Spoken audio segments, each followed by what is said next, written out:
really caught the online world by storm right now, and that's kind of this success that you and some other people are having with the Facebook is one of the easiest ways to make money online right now. My earnings are way beyond what I expected. Facebook bonuses and the Meta monetization program are here. And I'm actually teaching my 77-year-old dad how to do Facebook, and he just started going viral. That is crazy quick traction and a lot of money to earn from something so brand new.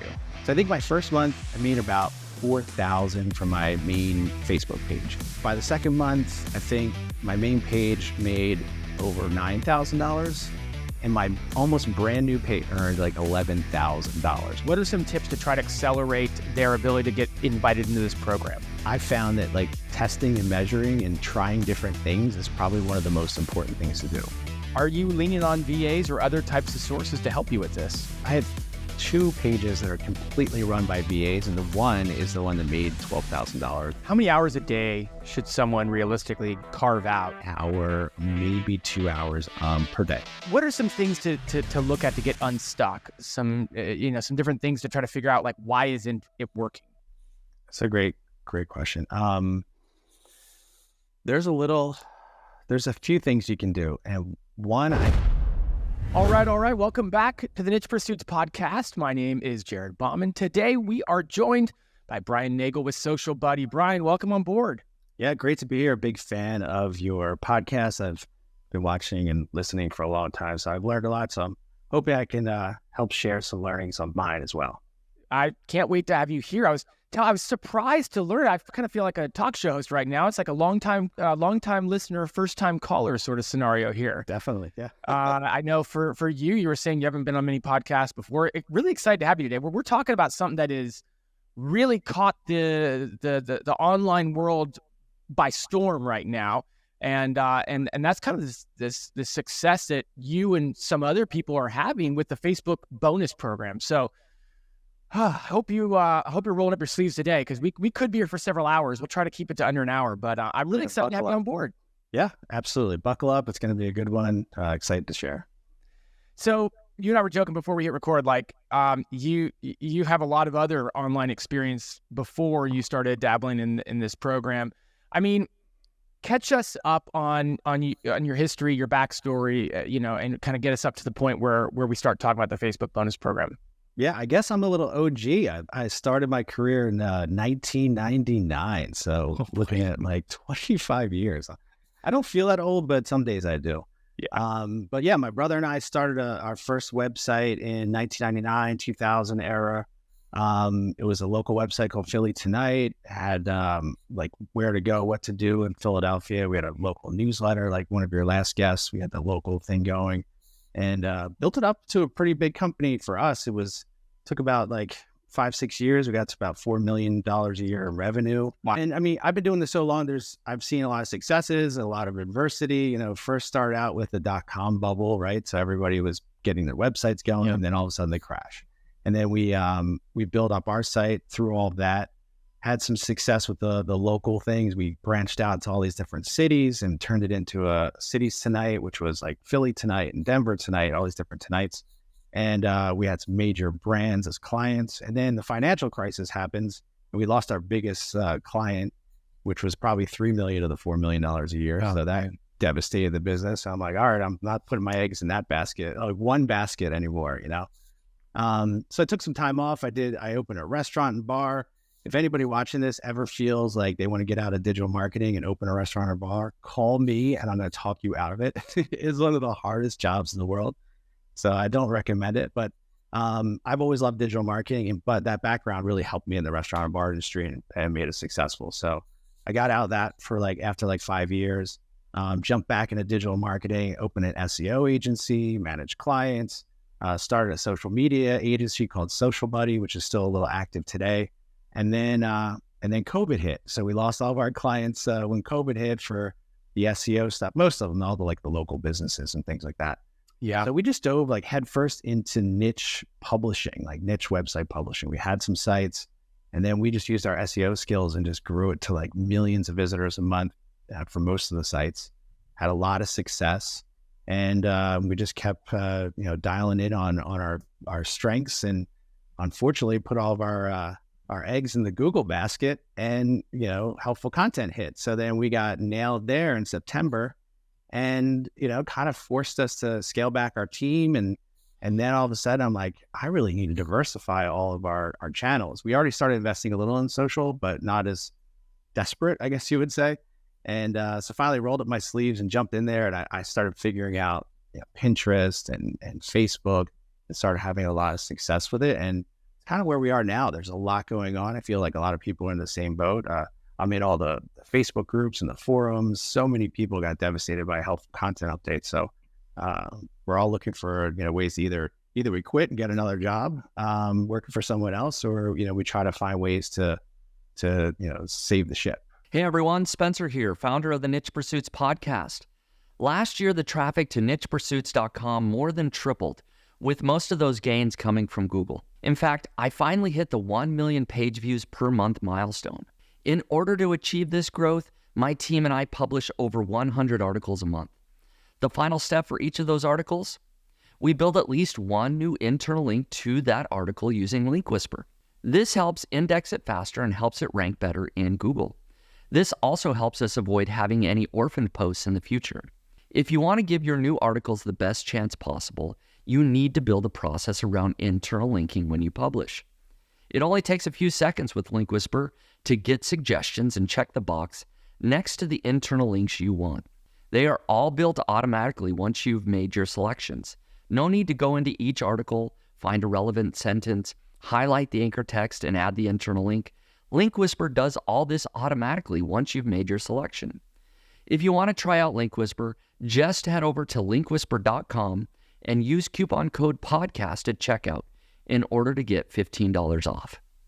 So we're going to get into all your Facebook successes, but I wanted to pause and ask you just one question about your backstory, because I think it would be helpful for a lot of people to hear the answer to this. Like, especially for those people who this helpful content update is kind of their first foray into, having a business totally devastated. There's certainly stories about people who had a great successful website and then got crushed by the HCU. And that's really demoralizing, right? But you've kind of had these sorts of things happen to you many, many times in your career. I'm just hearing about the .com bust, the losing your biggest client, the restaurant, process, COVID, HCU. Like, that's 5 I'm laying in one hand, and you just continuously regrew something new or doubled down on what was working. What how do you keep doing that? How do you keep having the capacity to bounce back and not get super bummed out, or or kind of just give up on it?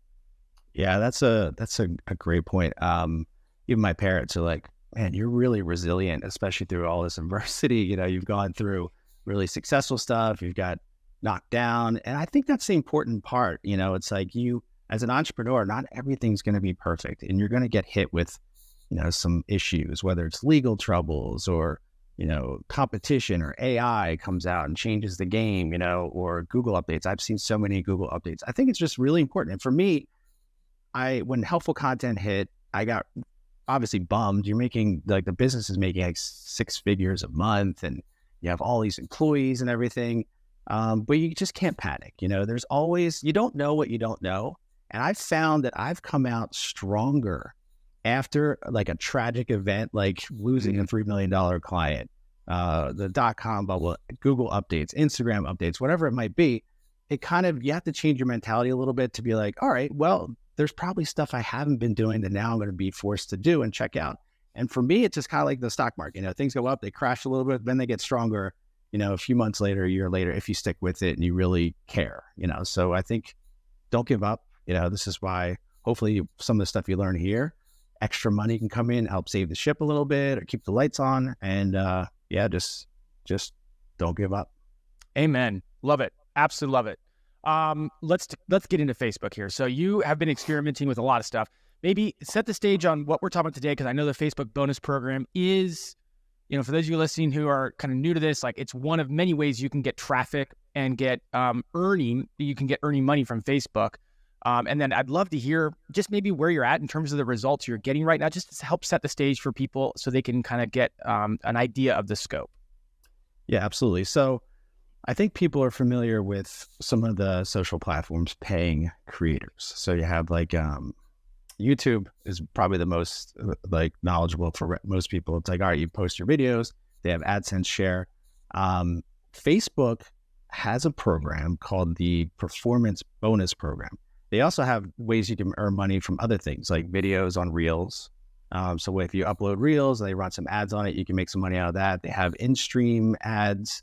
And I believe if you do live videos, but then they have this whole separate program called the Performance Bonus Program, which is based on like images and text and things like that. So you don't have to do the silly TikTok dances to earn some money, and you don't have to have a video production crew and go through all that. So this is for like normal posting of like, you know, memes or just your food photos or anything you can post on Facebook. It's really about rewarding people who do that with their Facebook pages. You have to have a Facebook page, and it's about reach and engagement. So the more engagement, the more reach you get with your post, the more you can earn.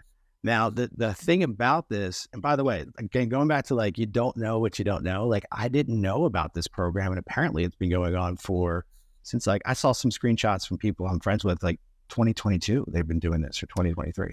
Interesting. So, yeah. You know, I feel like, I mean, not to interrupt, but I feel it's exactly like the Amazon influencer program last year when Spencer and I were getting going on it. It felt like such a new program that people were starting to talk about, but apparently it's been around for years. So it feels the same with this Facebook bonus program.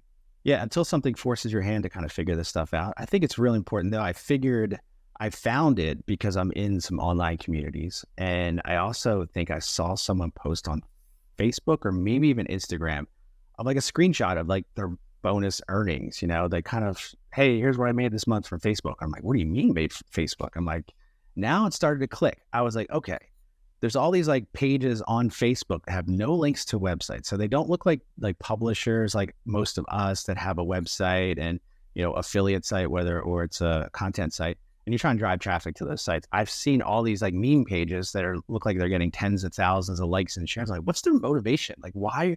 What makes them want to go on Facebook and just keep posting? Now it makes sense, right? So I figured that out.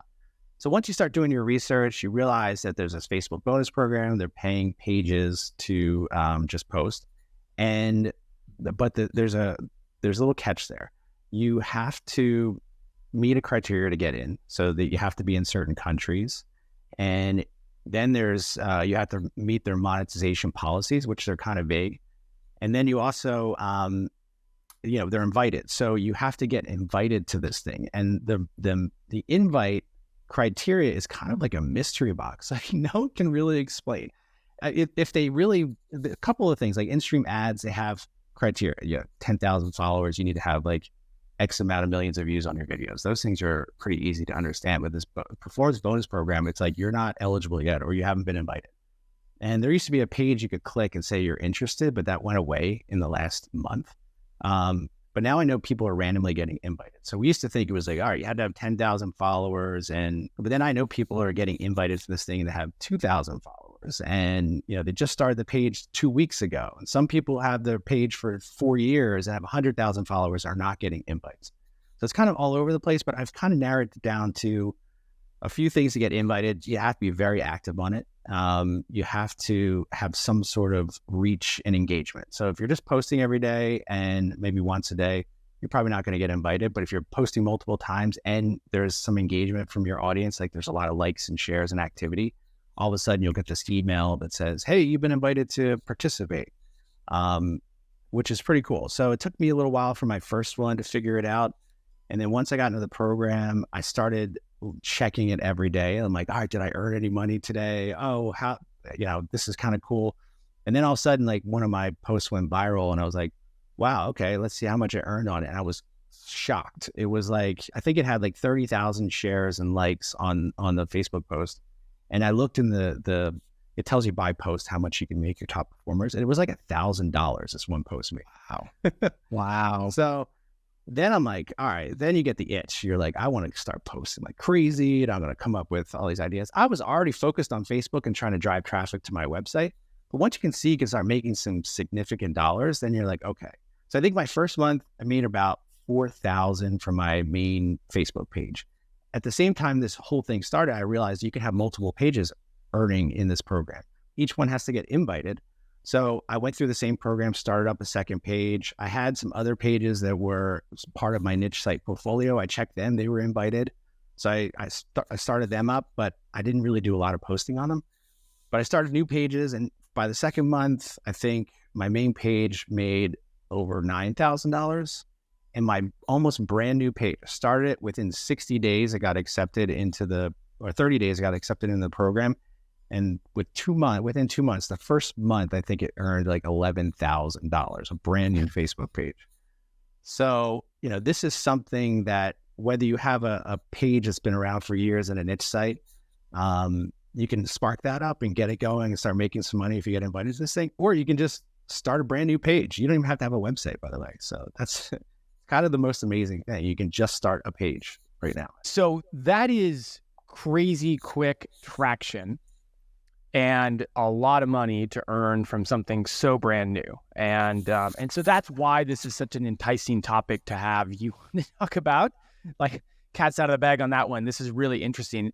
And, you're not the only one. I have many friends and colleagues that are able to earn on this bonus program. Spencer's talked over the past month about almost exactly to your point, Brian, like an old Facebook page that he was posting to for other reasons got asked to be a part of the program. And then he had a couple of posts go viral. And that's when he was like, oh my goodness, I can see exactly how much I'm making. It was thousands of dollars per viral post. And so that's when he doubled down and started posting a lot more. So a very similar story there. And so I just kind of want to validate that. I mean, maybe let's if we can, let's start to kind of go through this program here and learn more from you in terms of what you've learned. Let's start by just focusing a bit on getting accepted. So you talked about how it's kind of like a combination of followers and we'll call it engagement metrics. What are some tips that you have, like very practical tips for people who are sitting on a Facebook page, maybe from an old niche site, or maybe they are just going to start a brand new page? Like, what are some tips to try to accelerate their ability to get invited into this program? Yeah, sure. I have a little system, whether it's some of these actually are working or not working, I don't know. It just works for me. So I've done this probably 6-7 times now. So one of the things I first do is you obviously have to have a page. So if you have an old page, fine. If you have a lot of content on there, great. If you want to start a new page, start it up, get your branding together, whatever the niche might be, put a bunch of posts on there. For both old and new pages, I suggest running a page-like campaign. So you have the old school Facebook, you can invite people to follow your page. And those are pretty effective. It seems like everyone that's doing this right now, that's like the number one thing that everybody across the board is doing, is spending a little bit of money with Facebook and trying to get people to like their page. Because you do need a certain number of followers. You do. And once you start once you start getting moving with your engagement, your reach, people start following you organically. But to really give it a kickstart to get to that certain point, you should run a face or page-like campaign. And I think how much you want to run, it really depends. I'm usually around like $5 to $10 a day. But if you really want to scale it up fast, you could spend $100 a day on this stuff and get a lot of followers. The key is you want to make sure that your campaigns are probably generating under like 10 cents or less. I hear a lot of people getting some people getting 1 cent per page like, and obviously you can put a lot of budget behind that. But realistically, 5 to 10 cents is good. If you're looking at 20, 30 cents a like, it's probably your ad or your targeting is off. So we could go into an hour show just about the targeting and try to optimize ads. But run a page-like campaign, and that's the first thing I would definitely do. The other things would be pumping out content. So not just one post a day. You should be doing at least 6 posts per day. So schedule them out during normal business times or when you think your audience would be online, but try to get some volume on your posts. The most important thing about that is because you need to start testing what works with your audience. And I found that testing and measuring and trying different things is probably one of the most important things to do. How do you know what's going to work? Well, the first thing you should do is probably research. So look at other pages in your niche and see who's successful right now. I was blown away by looking at some of because we're in SEO. Most people that I know started this with SEO, and then they jumped into Facebook. So with SEO, you look at like the biggest players in your niche, and you'd be surprised to see some of these like giant companies like owned by Dotdash Meredith, like some of these big publications are really doing poorly on Facebook. They just don't really have the platform figured out. And then Breaks my someone heart. like, yeah. And then there's someone in their basement, in some part of the world that has a niche page, no website, and they're crushing it on Facebook. So I think you have to really look at a whole bunch of different pages, see who's getting thousands of likes, thousands of shares, start going through it and figure out what it is. Is it the size of the image? What type of post? So there's all those kind of things. And then I also noticed it was weird. I wasn't getting invited to the program. And I'm like, let me just post some videos just to see what happens. And my main page is in the cocktails niche. So I just made a cocktail video of me like poured a drink, and I just put it up on the page. And then within like a day or two, we got invited. I thought it was weird. So I did it with another page of mine, and the same thing happened again. So I'm like, oh, wait, I mean, I'm not really trying to do the video thing, but just adding the video might have sparked something in the algorithm to get us the invite. I have no idea. But that's just one thing I noticed. Put a couple, like, even if it's like stock videos up there just to see what happens. They also have like with your pages, you can do this like weekly challenge or like levels that you can unlock badges. I started playing that game a lot just to unlock badges, like post 5 times in a week and do like a certain amount of comments and all that. And I noticed once I started doing that with a few of my pages, they got invited right away. So maybe it's like they want you to be engaged with the page, and there's certain things you need to unlock in order to get into this program. There's probably people who tell you they don't do any of that stuff and get invited anyway, but these are just some things that I do.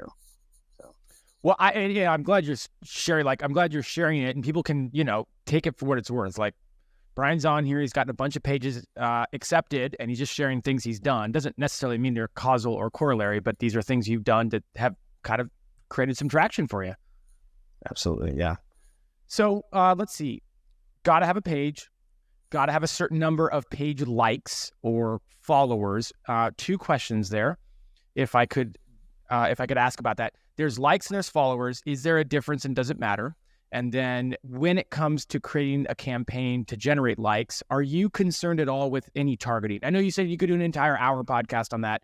Fair enough. But just if someone's going to go press the generate likes, kind of button and set that up, like, do they need to target US traffic, or do they need to target interests in their specific niche their Facebook page is about? That's a great question. So I target US traffic, just that's always been my audience, but maybe you're in a approved country like UK, Australia, I don't even know, Spain or something like that. So it really depends on your niche, but I would target what you think your niche is, what you've always been targeting. But US seems to always pay better for RPMs on ads and other things. So maybe there's better earning potential in one of those, in the US versus somewhere else. So I would definitely target US if you can. And then I would also experiment with the rest of the ads. Like, there's been ads that I run that I target the specific, like the interest, the niche interest. And then I also don't target anything. And I just say like 18 to 65 plus US. And so I think, that there's some metrics there that I could probably say one works better than the other, maybe slightly, but I really think it comes down to your ad. So keep it short, simple, have an image that matches your niche, that entices people to like, wait, what is that? And then they want to follow your page. The other thing you can do, and I don't know if a lot of people know this, if you look at a Facebook page that's doing really well and you click on the about, there's a little thing that says page transparency. So you go to the page transparency part and you can see if that page is currently running ads. And under that, there is an ad library that you can see the ads that they're running right now. So if you see a page in your niche that's doing really well, they might be running these page like ads, and you can just see the ad they're running and maybe somewhat copy it or something just like it. Obviously use your own images and copyrights and things like that, but use it as like a kind of template for yours and test it out. But I always think run like 5 different ads, test everything. But as long as you're under like 10 cents per page, like, you're good to go. And to answer your other question about likes versus follows, I don't know why Facebook has both of them. It's kind of weird. Okay. It's like the weirdest thing. I had the conversation the other day. I'm like, what's the difference between why do you have likes and why do you have follows? I think people who like your page also follow, but followers aren't likers. Because I think what happened is once they did the feed where they put the little link in your feed, if you're like, because a lot of your content might be shown to non-followers. And when they suggest a post to you, there's a little follow link next to that post. I guess that's how you get a lot more followers than the likes. And likes are usually, I've only seen mostly likes through the like campaigns. Okay. Yeah. Doesn't sound like it matters anyways. I don't think I've just always wondered. I figured I have a Facebook expert here. I'll ask him. I think programmers are like, we're not touching it. We're just going to leave it as is. Code too messy. It's too legacy. We're just going to leave it. Exactly. And just for clarity, like you said, hey, throw, as an example, you're like, you were talking about $5 a day as a good amount, maybe to throw it at a likes campaign. If you're getting 5 cents, that's 100 likes per day. I mean, you'll be at 1,000 in 10 days. You'll be at 3,000 in a month. Like, that's a very reasonable amount of time for people to get their head around in terms of, for $5 a day, you can be at least within the range of requirements there within, called maybe a month or less. Yeah. And I think for me, I'm going to test a new page and I want to ramp it up like $100 a day and see how fast I can get this thing invited or not, right? So it might have 10,000 follows and not get any invites. We used to think there was a 30-day period, like that the page had to be at least 30 days old. I still think that might hold true, but again, there's probably outliers that say I started the page last week and it got invited. So, right.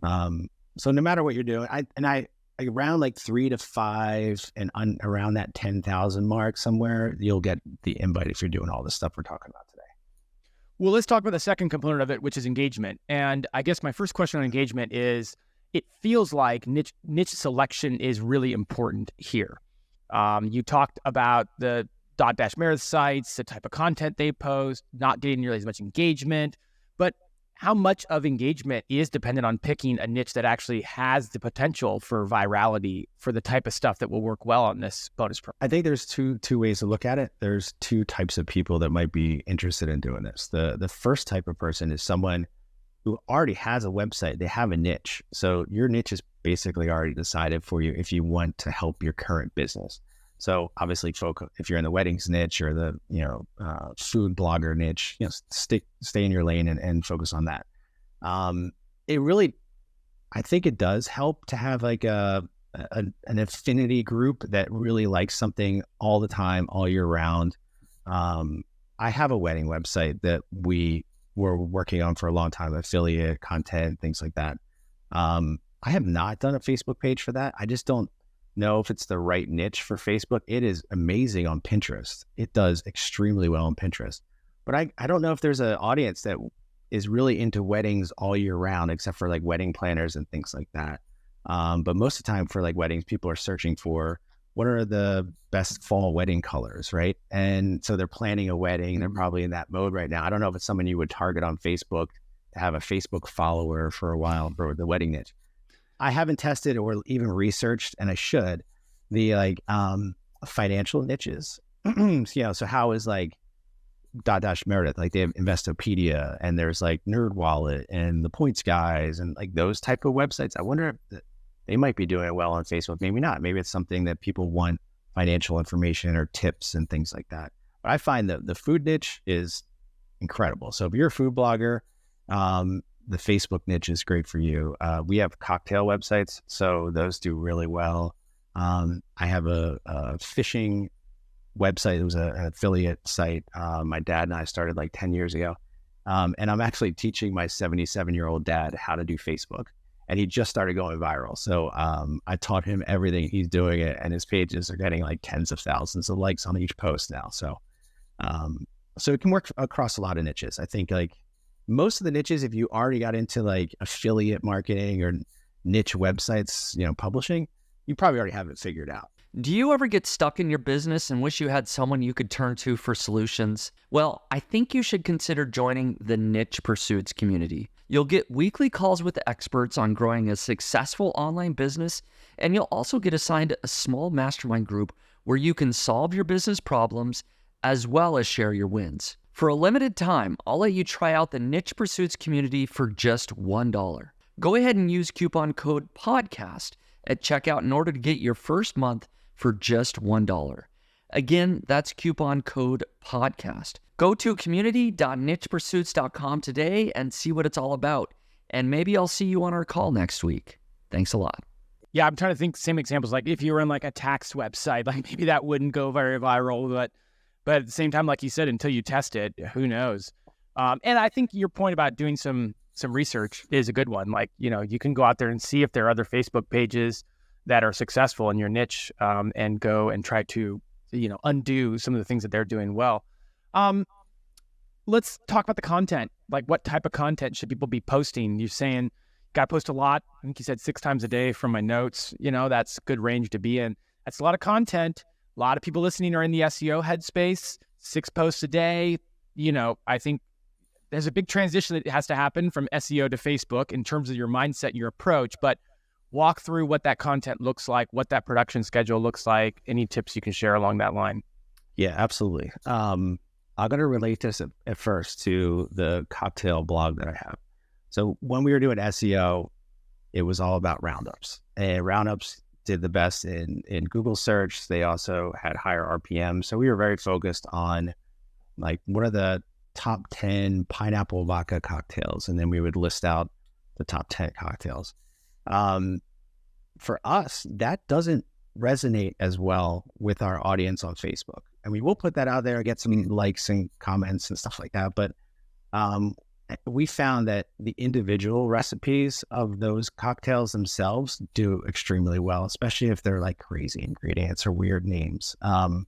We just had one that went viral because that Haktua girl that was like crazy, that is internet famous now.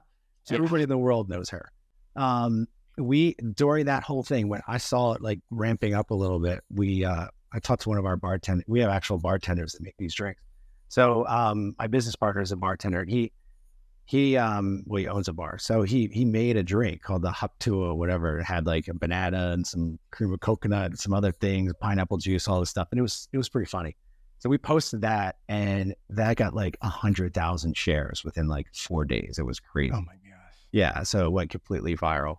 But if we posted like an old fashioned, everybody knows what that is, and those don't get any traction at all. So we just like stop doing it. But I think it's really about, like you said, changing your mindset. Keywords are one thing. Yeah, people might be like hundreds of thousands of millions of people might be looking for a recipe for an old fashioned through Google because they maybe forget the exact ingredients and stuff like that. But if you put a picture of an old fashioned on your Facebook page, everybody's like, I know what that is. Like, I don't care. But if you put something like, I don't know, just like not unusual, I would say, or really exciting for the person who wants to do something new, that's where you start getting a lot of traction on things. And it's really all about shares. I feel like the more people tagging their friends in it and sharing it rather than likes, that's when things start going viral. To talk about post types, I think you mentioned this maybe even as well. Traditionally, what we would do as SEOs, and publishers, and this is what the Dotdash Merediths are doing and why they're not successful, is most people just do what's called a link post. And again, there's going to be outliers. Some people I know are doing wildly successful results with this stuff, but for the most part, link posts don't work as well in most niches because the link post is like you take the URL, you put it in your Facebook page, it pulls in the featured image and like the meta description and things like that. It's kind of like the easy button for Facebook. You can syndicate that from your blog and it's kind of easy to do. But I've noticed that I did that for years and nothing really worked on Facebook. And that's why I was like, man, Facebook just doesn't really have it. So we didn't pay a lot of attention to it. It wasn't until one day I accidentally, took like one of our best pins from Pinterest. And it was like the tall version against all of Facebook's guidelines. Like if you do a search on Google and say, what size image should you post on Facebook? You'll get like, all right, you should only do squares and landscape on Facebook posts. And I found that to be completely wrong. Like that is absolutely wrong. The ones that do the best are the ones that take up more real estate on the scroll. And you'll still get these images that are the taller version. So like a portrait size version doesn't really get cut off as much. And I even did the pins that are like the 1,500 tall by 1,000 wide. and they went viral. And that's where I started figuring out, wait, maybe it's the image size. I'm listening to all like the blogs out there that you read on the first page of Google results, and they're all wrong. So I started testing that. And then that's when I really started figuring out, okay, let's look at some of the other sites that are pages that are doing well. They had the tall images. So I'm like, oh, okay. And then I started saying, all right, do they have text on the image? Do they have how much text? And where is the text? And what colors are doing well? So I think that's the kind of mindset you need to have, is like, all right, start looking at like my dad always said this, the devil's in the details, right? So there's all these like little details you need to look at all the successful posts and figure out what's working. And then as you see your own successful posts and ones that fail, start taking notes and then start doing more of the ones that are successful and less of the ones that are failing right now. And I think it's such an important point. We had Andy Scraga on a little while back, and he talked a lot about Facebook and how to drive traffic to your website from Facebook. A lot of the strategies are somewhat similar, have overlap, but this is the bonus programs. You don't need to drive people off of Facebook. It's all about keeping people on Facebook, and you get paid because of the virality, literally the number of people that end up seeing your posts, right? So I think if you're wondering if there's some distinction between that interview and this one, some similar things, but the difference here is you're not trying to get people off of Facebook in order to make money. I think it's a bonus, right? I think depends on where your mind is first. If you're trying to drive traffic to your website and you're able to do that, but at the same time, you're able to increase engagement and earn money through Facebook, now it's like you get the best of both. But you do not need a website. There are people that I know that have pages of 0 links in their posts, and they're making tens of thousands of dollars a month, have millions of likes per month, and they're just posting memes. Like, I wish my like high school teacher could see me now, right? Like I just post memes all day long and I make tens of thousands of dollars, you know? It's like, it's crazy. So I just feel like there's something for everybody if you're into stuff. Like if you have, and I think you mentioned this, I maybe didn't answer it, but you know, you have to post 6 times a day or 12 times a day. How do you get all this content? There's a lot of ways to get content. I do not recommend stealing people's content, right? People steal my content all the time. We have custom designs we do. I use like either a VA that does designs for me, or sometimes Fiverr gigs, or even I do a lot of designing myself. But when there's all these people stealing my images and posting on their page and they're getting tens of thousands of likes using my stuff, and I can report them and they get their page like basically shut down, or they lose their monetization. That's how you can violate the monetization policies. So I don't recommend taking people's content, but you can take the ideas of the content, right? So see what's working for other people. Like if you're in the food niche and you see that like a garlic Parmesan chicken wings worked really well for someone, we'll make it, and take a picture of it, or you might already have a picture of it. I think for SEOs, we probably have lots of content on our websites, especially if you have a roundup. If you have a roundup on your page that has like 15 items in the roundup, you should probably be able to use 15 images from that roundup plus the featured image that you've had. So now there's 16 pieces of content that you can put on Facebook. So you just repurpose some of your old SEO stuff that you spent so much time making and now use it. And you can add a link in there if you want to and drive people back to that article, or however it fits your niche. Don't add any links if you don't want to. Let's talk about how you're creating the content, what tools you're using. One of the first things that comes to mind for me is I'm like, okay, I'm not a very funny guy. Like I laugh at the memes, but I never think of them. Like, how do I come up with 12 funny memes per day when I can hardly think of one right now at the top of my head? Where are you going to create this content? Where are you using? How are you kind of coming up with it? Good question. Again, I'm like looking at what else is successful on other pages. So I saw we started a page about tequila, and we noticed in the tequila niche that people responded pretty well to like funny tequila posts. And we started looking at, you can ask ChatGPT, give me some funny tequila quotes and stuff like that. It's usually kind of garbage unless really know how to use ChatGPT and fine tune the prompts. But the other thing you can do is like most of these funny tequila quotes or fishing quotes or anything, if you're going to do that type of post, they're already been said. Like they've been used for 10 years, 15, 20, 100 years, whatever. So we just go to all the main sources. You can Google it and go to Google Images, see what posts are out there for these types of tequila memes or fishing memes. You can go to Pinterest, it'll loaded with ideas over there. Look at other Facebook pages, but then put your own unique spin on it, right? So we would take some of these quotes and create like either take a original picture of ours for like a margarita, or just have like a obvious like AI image, and then you would put like it's margarita degrees outside, because it's so hot. And we put that on one, and it was like 50,000 shares. It was crazy because it was like heat wave and 90 something degrees out. So like you get those ideas, and that was somehow we found that. We just put it into a spreadsheet, and we're one of our VAs is just collecting these like tequila quotes all day long, and I'm sure there's whiskey quotes and vodka quotes, and that's our niche. Then there's probably there's definitely fishing quotes. My dad's doing a lot of the fishing memes and fishing quotes, so that's working out well. And just keep testing it. Test different backgrounds. So if you put the on a light background or dark text, dark background, I'll put an image in the background. Depends on what image it is. There's a lot of things. Just don't steal. That's probably the biggest advice. It sounds like a lot of this, maybe once you get a process down, could really be done by someone on your team, a VA, somebody else. Like you could really process this out. How much are you leaning on VAs or other types of sources to help you with this? I think we have a team of 5 right now. So our team used to be 20 something before Helpful Content Update. And now we have about 5 people. So we have research, one person doing research, someone doing Canva. So you talk about tools. We use Canva a lot. So Canva is a great tool. And if you pay for Canva Pro, this is what is amazing. You have access to their stock photo library. So I'm sure you can find any image in there that you want, especially like with cocktails. If we didn't have a cocktail that we made ourselves or had an image of, you could type in whiskey sour. There's 20 whiskey sour cocktails in there, the images that you can use as part of Canva Pro.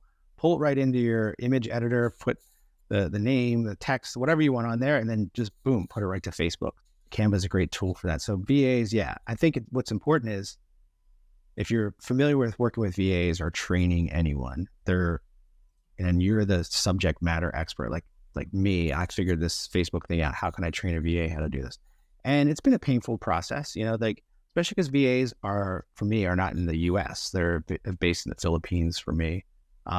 So they're not really familiar with liquor as much as, I might be, or some of the industry kind of stuff, cocktails and mixers, and what the text should look like, and all that kind of stuff. So there's going to be a learning curve there. But what I do is I just create videos and just kind of walk them through step by step of like, here's how you create an image. Here's how you do research. Here's how you create an image. Here's how you post. Here's how you track stuff, and use the tools. For other tools, we use the Facebook planner to schedule out some stuff. Mm-hmm. We also use a tool called Strebio, which is really, I love it.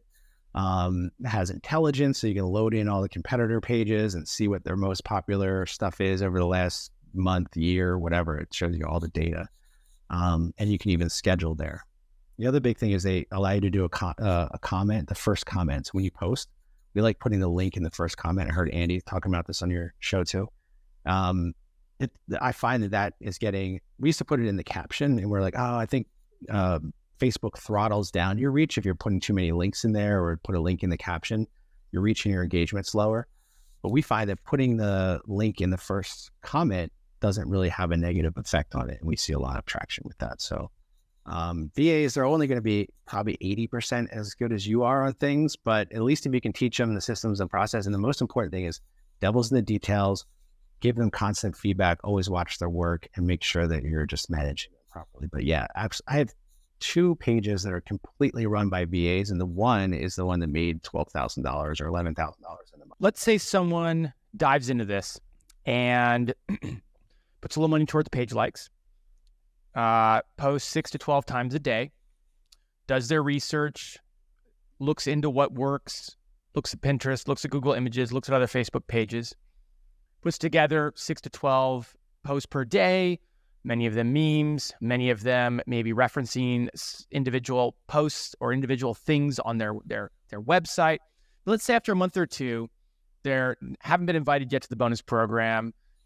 They're not getting a ton of engagement on their posts. Maybe they're getting a couple likes, a couple shares, a few comments, but nothing that would indicate a high level of engagement. What are some things to look at to get unstuck? Some some different things to try to figure out, like, why isn't it working? That's a great question.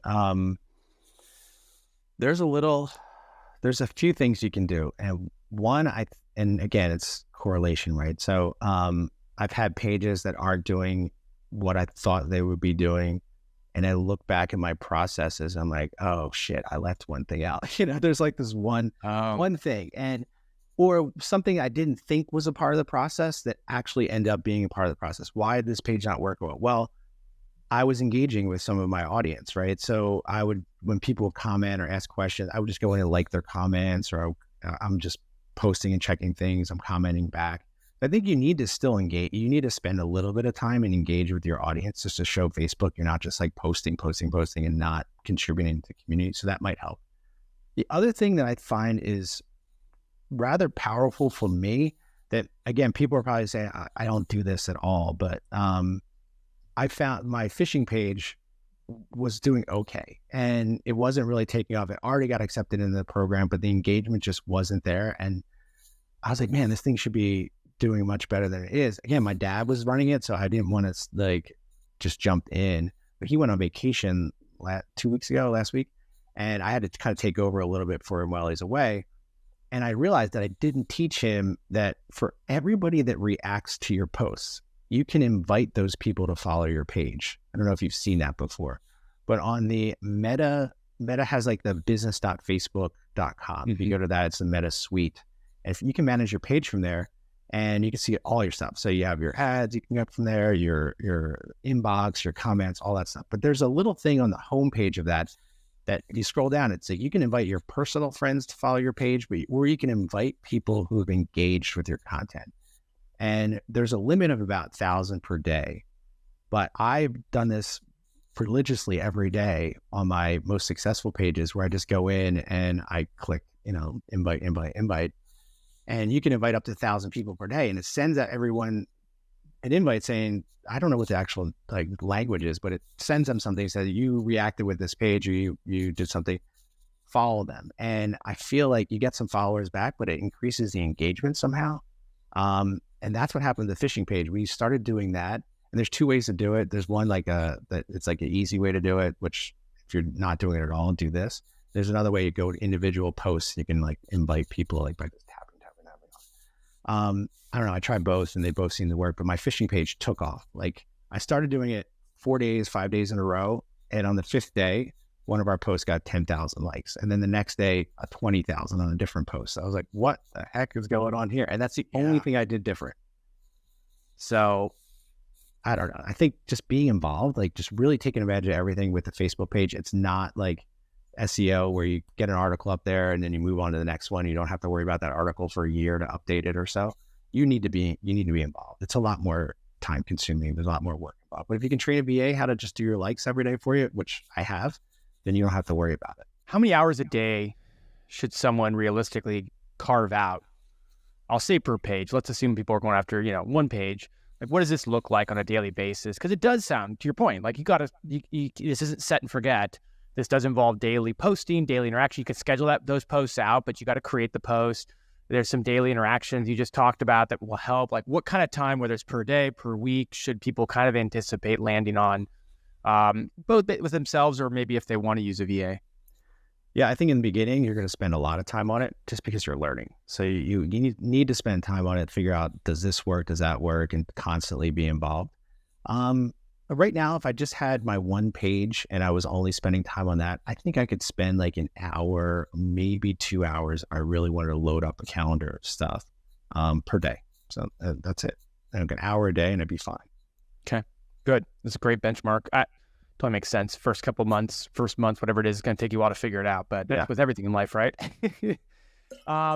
Hey, let's talk earnings a bit because it is this nebulous cloud of my content goes viral, I get checks, great. But what correlations have you picked up in terms of how much money people can expect to make? Is it, I'm trying to think in terms of what we understand about content that generates income via ads on our websites, right? And like certain niches perform better in terms of RPMs than others. But we're used to kind of an RPM metric in terms of per 1,000 visitors we drive, we get paid a certain amount. Like, how do we get our minds around how much we're going to make from virality, or is there any science that you've seen to it? Yeah, it's kind of like a black box because there's no real metrics.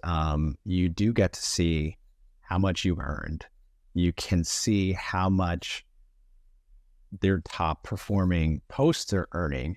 But I've seen some stuff like where it's posted well, and let's say I had 20,000 shares and made $1,000. And then we'll have another post that does 40,000 likes and shares and makes $800. So I'm like, what the heck's going on? Like, why did this one outperform the other one? Yeah. And there's probably a number of reasons for that. I mean, by niche, I'm just going to take like our RPMs, and if you use Mediavine, Raptip, whoever, you probably know that like certain niches make more money than other niches. So right. that probably plays into this as well. Certain countries make more than other countries. So if your post goes viral in India, that's like really low RPMs and advertisers aren't targeting it. So you might get really low results. But if it goes viral and it's a US based audience and it's in the financial niche, you're probably going to make some money out of it. I think. I'm just making assumptions here, and there's probably fluctuations too. Like in May, my earnings were huge. They were like, I couldn't believe how much we were making off this stuff. And in June, they dipped a little bit, even with like the same amount of reach and engagement. Although I did go on vacation, so I probably stepped back a little bit.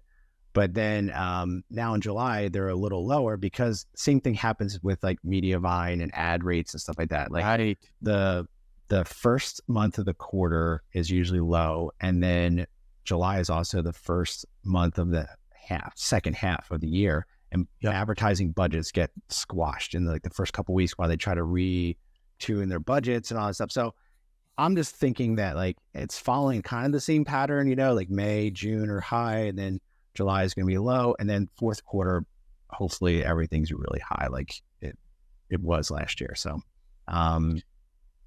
I hope that answers your question. No, that does. Yeah. Well, I mean, all that makes sense. And I hadn't even unpacked like all the nuance behind every post you have that goes viral. Well, where did it go viral? What was the content about? What are the ad rates at that time, just generally speaking? I mean, there's so many factors. It makes sense why, if you did a viral meme about soccer in Brazil, it might go really viral because soccer is so popular in Brazil, but it might not pay as well because the ad rate, it's like there's so many factors that go into it. So that makes a lot of sense. Yeah, I just know when things go viral, you make money. So your goal is to don't overthink it. Make sure you just, I would say like just pump out content is going to go viral. And I think this is just me, just conspiracy theory here, but I feel like each page has like a some sort of engagement score on your page.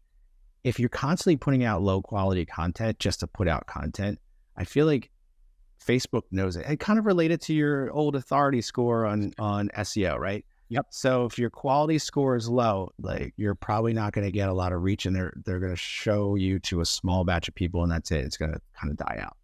But I have on my main cocktails page, we had that Hop to a post that had 100,000 shares on it, maybe even more.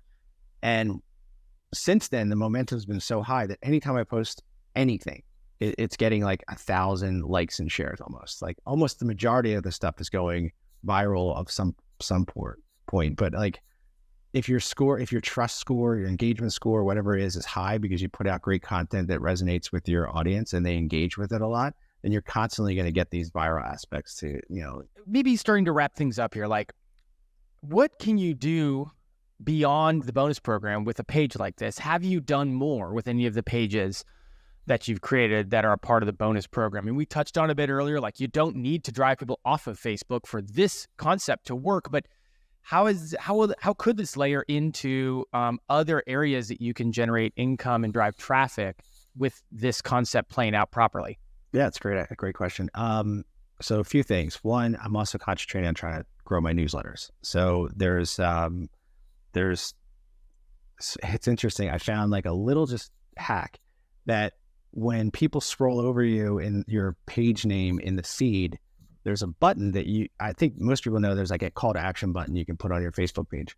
I switched that to, I think by default it's message, and it uses the Facebook Messenger. I switched that to sign up, and I put it to my newsletter landing page, and my newsletter subscriptions like tripled. So that helped out a lot there. So I'm getting thousands and thousands of newsletter subscribers per month just by doing that. I am also in the Amazon influencer program, but not doing the videos yet or anything like that. But we are so a lot of people ask, like, when we post pictures, where'd you get that glassware? And I'll put in the comments like, oh, here's the Amazon link for that. And we send them to our Amazon store. So using affiliate links is great. Using the newsletter subscribe. I think there's a crossover between Pinterest and Facebook. So stuff that I saw was working well on Pinterest, tried it on Facebook, and it worked well. And then later on, Pinterest started like kind of flattening out, plateauing a little bit. We were pumping out the same type of image all the time. We changed things up a little different on Facebook. So I said, let me try some of the Facebook stuff on Pinterest. Right. And then boom, Pinterest took off again. So it's like, there's some, if you coordinate properly with all of your creatives, you can really test and measure things across. Any final thoughts? Anything we didn't cover? I'm looking over our agenda, which was long, by the way, folks, if you're wondering. And we got through a lot of it, but anything we missed or any big high level points that you want to kind of wrap things up for people as we kind of start to bring this thing to a close? Yeah, absolutely. So the one thing we didn't touch on was going beyond just one page. All right. So especially if you're in a niche, I'll just relate it to cocktails for now, because that's the big one I'm in. We have our main page, which is our brand. It's My Bartender, if you want to check it out. But we also decided that we have such affinity groups towards specific spirits. So like there's people that are really into tequila, people that are really into bourbon and whiskey, and other people that are into vodkas. So why shouldn't we have multiple pages and set up pages for those specific groups? So sub niche basically. And so we have our branded page, which is our bartender page. That has everything. It covers all types of liquor and spirits and stuff. And then we have, we set up a tequila page and a vodka page and a whiskey page.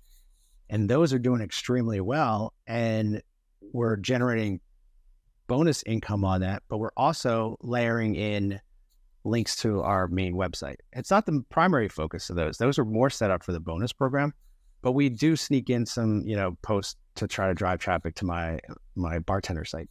So, that if you're in a dog niche, you have your dog page, maybe have a page for pugs, right, golden retrievers. If you're in fishing, you might have like a fishing page, but then trout fishing or saltwater versus freshwater, so have multiple pages if you can scale it. It's all about scaling, right? So if you're going to dedicate some time to it, you're going to train some VAs, start testing the new pages with your training processes. That's what I did with the tequila page. I was like, here's what worked on the main one.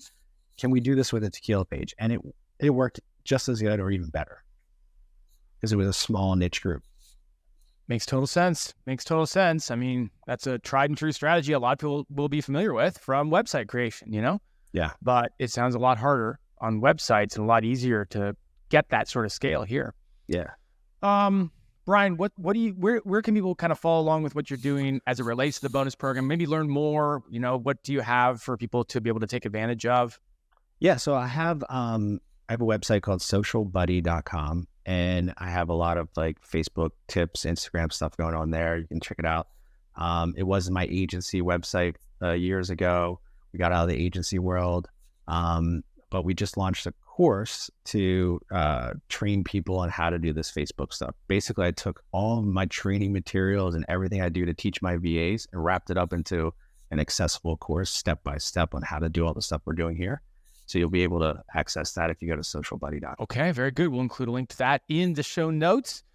I love talking about this. We've been talking about on the news section of the podcast over the last couple of months, just different ways people are reinventing themselves, specifically coming out of a lot of the problems that we've had with driving traffic from Google, right? Like in the reinvention, and so many different people discovering new ways of getting in front of people and getting their stuff in front of people. This is just an exciting thing that you kind of discovered, and came on and shared about. Thanks for sharing all your tips today. I've learned a ton. I'm sure a lot of people are going to be really inspired by this. Yeah, absolutely. I'm very happy to share. I'm glad I could contribute back. Well, thanks, Brian. Good to have you on after all the years of listening. I appreciate you coming on, and until we talk again, thanks so much. All right, thank you. Hey, everyone. Thank you so much for listening to the Niche Pursuits podcast. I just wanted to remind you that if you are ready to start building smarter, faster, and easier internal links, you should check out Link Whisper. You can get $15 off Link Whisper when you use the coupon code PODCAST at checkout. Head over to linkwhisper.com and use the code PODCAST in order to save $15. Thanks again for listening.